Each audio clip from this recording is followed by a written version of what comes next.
Good morning. Good morning. Top of the morning to you. Oh, St. Patrick's Day is one of my favorite holidays. That and Groundhog's Day. Don't ask me why. I'm sure it's linked to my childhood, as so many things are. It's nice to see you all, and thank you for being here. Let's get centered. As you can see, I'm still shaking off some of the busyness of getting here, focusing my mind, quieting my heart as I open it. So I invite you to do the same. Thank you, sweet Spirit, for bringing each person here. We are grateful for every foot that steps over the threshold. We are all here by divine appointment. So we open our minds and our hearts to receive the inspiration, the joy, the peace, the release, whatever is ours to do. We know that we are held in the metaphorical palm of your hand all the time, in every way. All is well, and we are grateful. Yes. Thank you, sweet Spirit. And so it is. Amen. Please join me in our opening statement. There is only one presence and one power in the universe and in my life. God the good, omnipotent, And our vision is A world of spiritually awakened hearts and minds, and hold that vision. And how are we going to make that vision come about?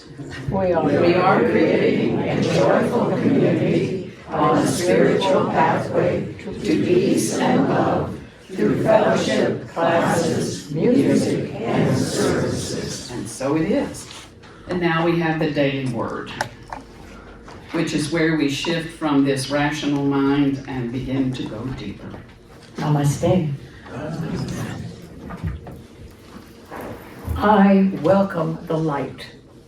Taking a moment to appreciate the beauty of a sunset, I realize that in another part of this world, the first rays of a rising sun are bringing light to a morning sky. Whether I can see it or not, the sun never stops shining.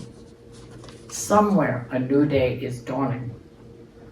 Much more brilliantly than the sun, the light of God, too, is always shining. Sometimes my thoughts may be so focused on a challenging life situation that I do not sense this divine light. Then in a flash of insight, I experience again the illuminating presence that even in my darkest moments is as near as my next thought. I affirm, let there be light. I breathe out frustration and worry.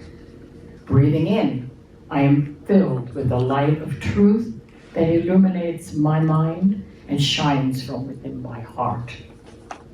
And then God said, let there be light. And there was light. Genesis 1. Forgiveness is the heart of healing. Forgiveness is the heart of healing. Forgiveness is the heart of healing. Forgiveness is the heart of healing. Forgiveness is the heart of healing. Forgiveness is the heart of healing. Forgiveness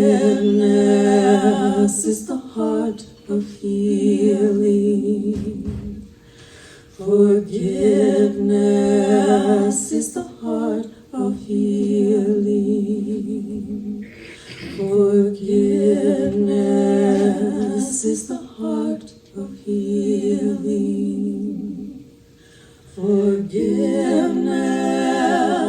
heart of healing. Forgiveness is the heart of healing. Forgiveness is the heart of healing. Forgiveness is the heart of healing. Forgiveness is the heart of healing. Oh, let go. Forgiveness is the heart of healing. Oh, the fear inside. Forgiveness. Oh,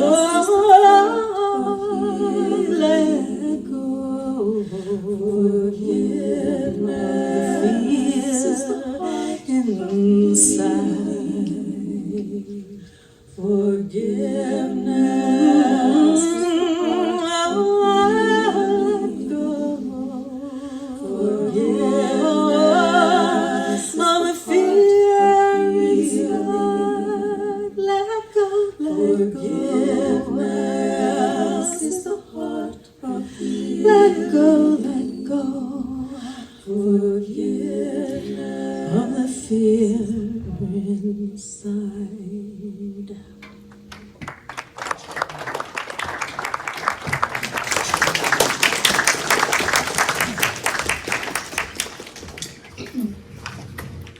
So I'm going to be talking today about forgiveness, in case you haven't picked up on that just yet. There was a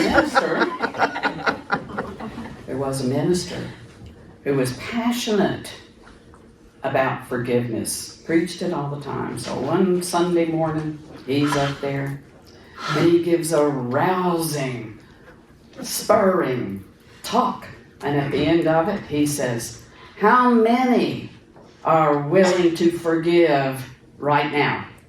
And about 40% of the hands went up. He wasn't satisfied with that. So he went on for another 10 minutes. And then at the end, he said, how many are willing to forgive? Well, it went up to 80%. But he wasn't happy with that. So he continued on with all the fervor he could muster. And at the end, he said, how many are now willing to forgive? And everybody raised their hand except one elderly lady sitting in the back.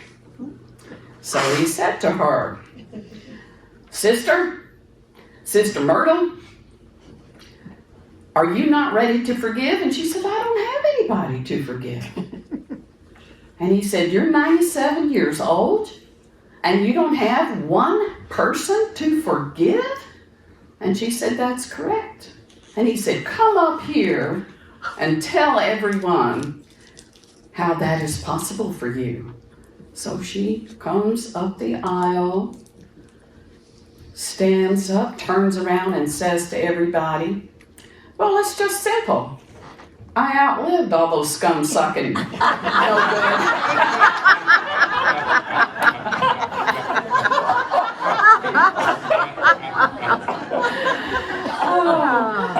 So I have no intention of doing that today. However, I really do want to talk about forgiveness. How do you know you need to forgive? It's an emotional thing. It's an emotional thing. Anything that disturbs the calm peace of your soul needs forgiveness.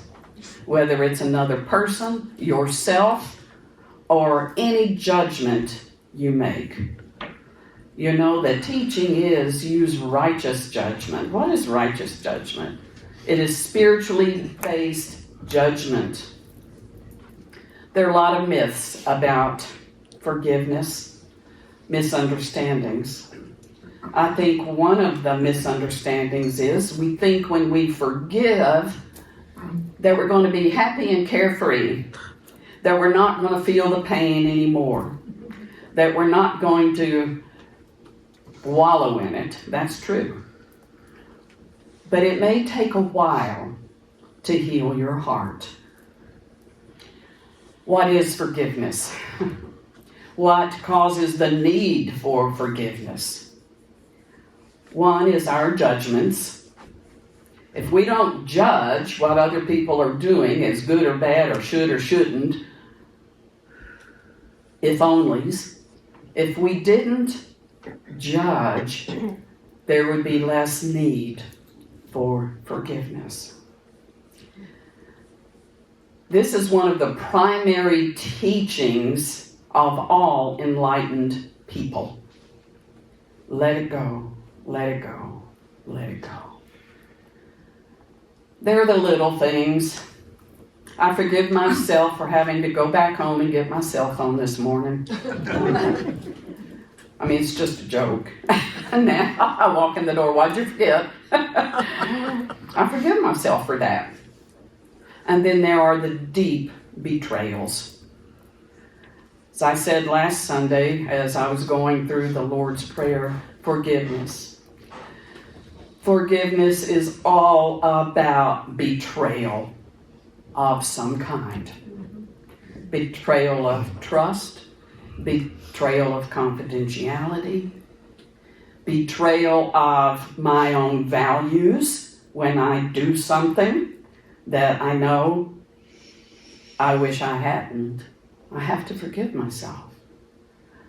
Forgiving doesn't mean that you left yourself off the hook. My church in Virginia many years ago had a school. It was an international school, and it was a different culture. And they used to say to me, the rule was, if you're going to do a bake sale, if you're going to have an extra activity other than school time, please clear it with our office. Well, the culture was they never cleared anything. I show up to do a memorial service and there's a bake sale going on by the front door, you know? And they used to tell me, it's easier to ask forgiveness than permission. Not good to live by. Might be true. There's no guarantee you'll get forgiveness. And it's kind of disrespectful. Just a little bit. You know? Forgiveness. Oh, how often do we have to forgive the same thing over and over and over and over and over, right? Well, purportedly Jesus said 70 times 7. What's the limit? 7 times? 70 times 7. That tells me when there's been a deep woundingness that it will take many times over releasing it, releasing it, releasing it, releasing it. Forgiveness is a two-way street, I've come to see. You think, I can forgive and just move on and like it never happened. No, I can't. I can give someone safe passage through my head. In other words, I don't call them a low-down, scum-sucking whatever, you know. I can give them safe passage. But I really think the healing that is so painful comes when both parties acknowledge. When we know we have transgressed our own values, just a simple, I'm sorry. Please forgive me. I love you. Thank you. Ho'opono. Just a simple, I'm sorry can go a long way. I had an interesting conversation with Phil, my significant other, my domestic partner, my sweetie, whatever you want to call him. I said, you know, I'm talking about forgiveness tomorrow. What do you think about that?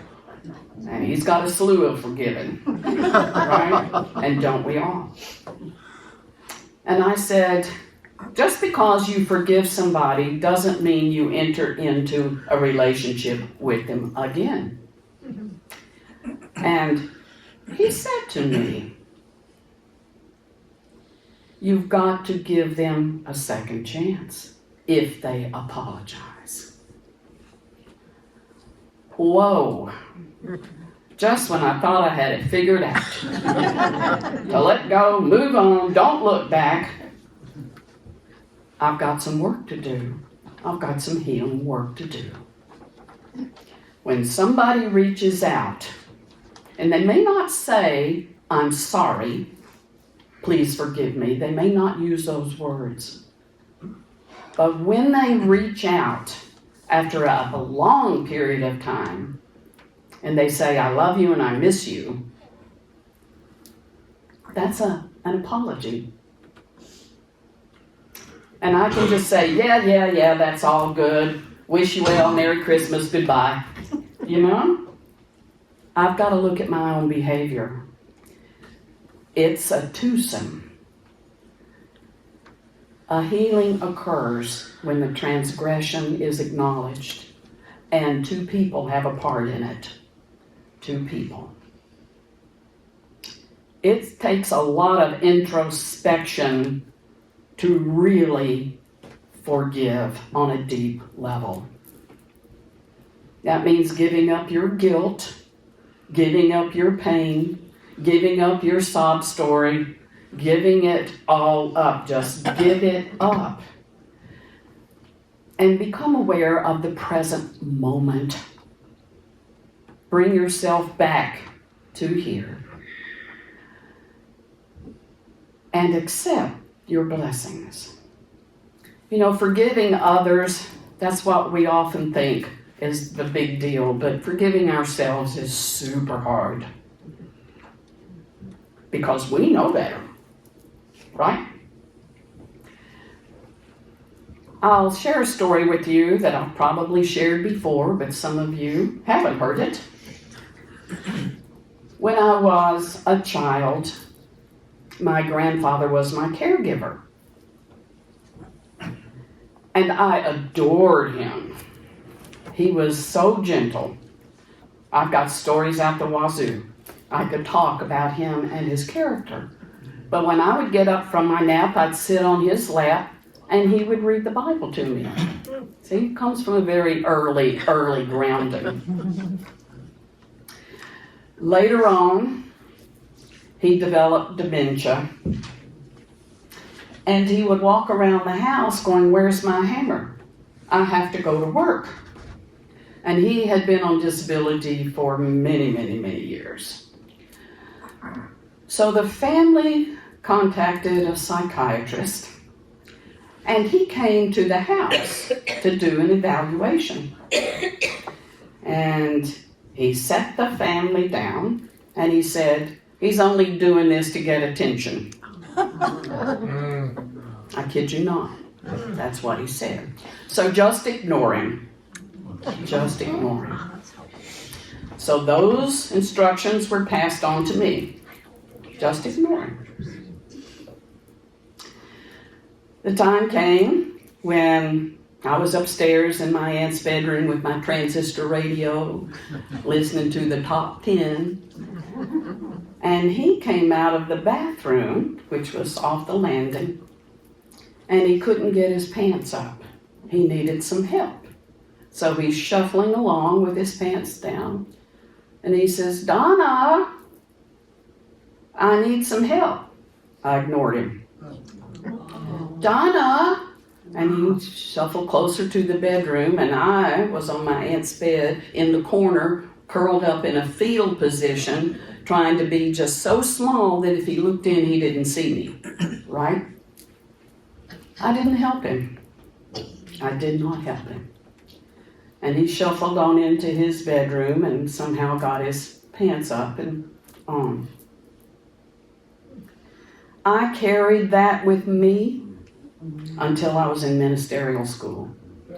And there was a time I couldn't even tell this story without crying. We were doing an exercise in forgiveness, and one of my classmates said to me, I'm just sobbing, told her about it. And she said, "Donna, I want you to go inside and see yourself doing what you wish you had done." So I re-envisioned it. And this time, I came out of the room, I helped him, I hugged him. That was my visualization. And then the most miraculous thing occurred. I heard his voice. And he said, "I know you love me. You've always loved me. I'll always love you." Healing. Healing. No one gets through this life without making a mistake. I don't care how many people you outlive. You know? Forgiveness is essential. It is the cornerstone, the foundation of healing. It's liberating. You can go about your day with joy and gratitude. And if there's something that needs to be healed, face it. Face it. Start with just doing your inner work.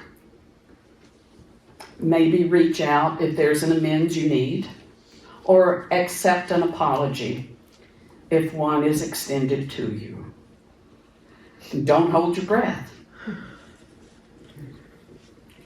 visualize the healing, because it's everything.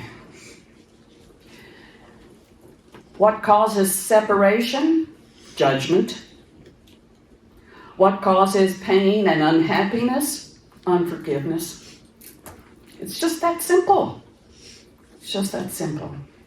If you're carrying around a bunch of guilt because you didn't do something right, or you see the damage that was done by the decision that you made, forgive yourself.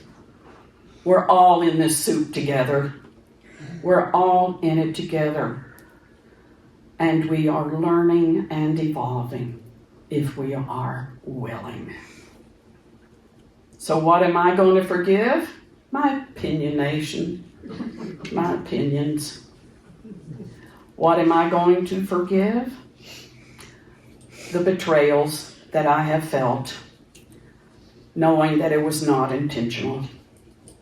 And that we're all in the throes of different energies pulling us in different directions. And that's why it's so important to stay centered and poised in our spiritual essence. When we can do that, we become instruments of healing for others. And as I said in my e-blast, we can make lemonade from all those acidic, bitter moments. And so it is. Oh, one more thing. Do you know when you have a painful thought, it exists, the pain of it exists for about 90 seconds. And after that, it's up to us. We can stoke it and keep it alive, or we can just be still, feel the feelings that pass through us, and let it go. Return to the center. 90 seconds, not 97 years.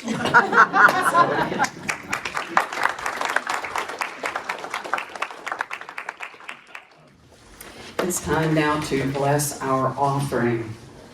When we bless our offering, we're acknowledging that we are in the flow of giving and receiving.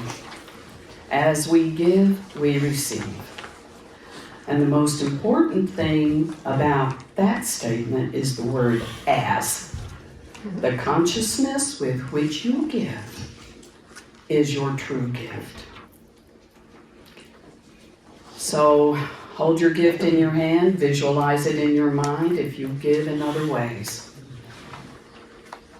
And affirm with me the blessing that our co-founder Charles Fillmore used. Divine love through me blesses and multiplies all that I have, all that I give, and all that I receive. And I am grateful.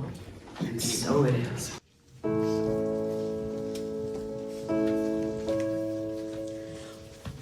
When I was a child each week, in Sunday school we'd go to church and pay attention to the priest, and he would read the holy word and consecrate the holy bread, and everyone would kneel and bow. Today the only difference is everything is holy now. Everything is holy now. When I was in Sunday school, we would learn about the time Moses split the sea in two. Jesus made water wine. And I remember feeling sad that miracles don't happen still. But now I can't keep track. Everything's a miracle. Everything's a miracle.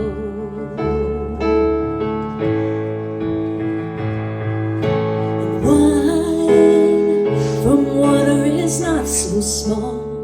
But an even better magic trick is that anything is here at all. And so the challenging thing becomes not to look for miracles, but finding where there isn't one. When holy water was rare at best, it barely met my fingertips. But now I have to hold my breath, like I'm swimming in a sea of it. It used to be a world half there, heaven second rate hand-me-down, but I walk it with the reverent air, 'cause everything is holy now. Everything, everything, everything is holy now. And read a questioning child's face and say it's not a testament that it'd be hard to say. See another new morning come and say it's not a sacrament. I tell you that it can't be done. This morning outside I stood and saw a little red-winged bird shining like a burning brush, singing like a scripture verse. It made me wanna bow my head. I remember when the church let out, how things have changed since then, 'cause everything is holy now. It used to be a world half there, heaven's second rate hand-me-down, but I walk it with the reverent air, 'cause everything is holy now.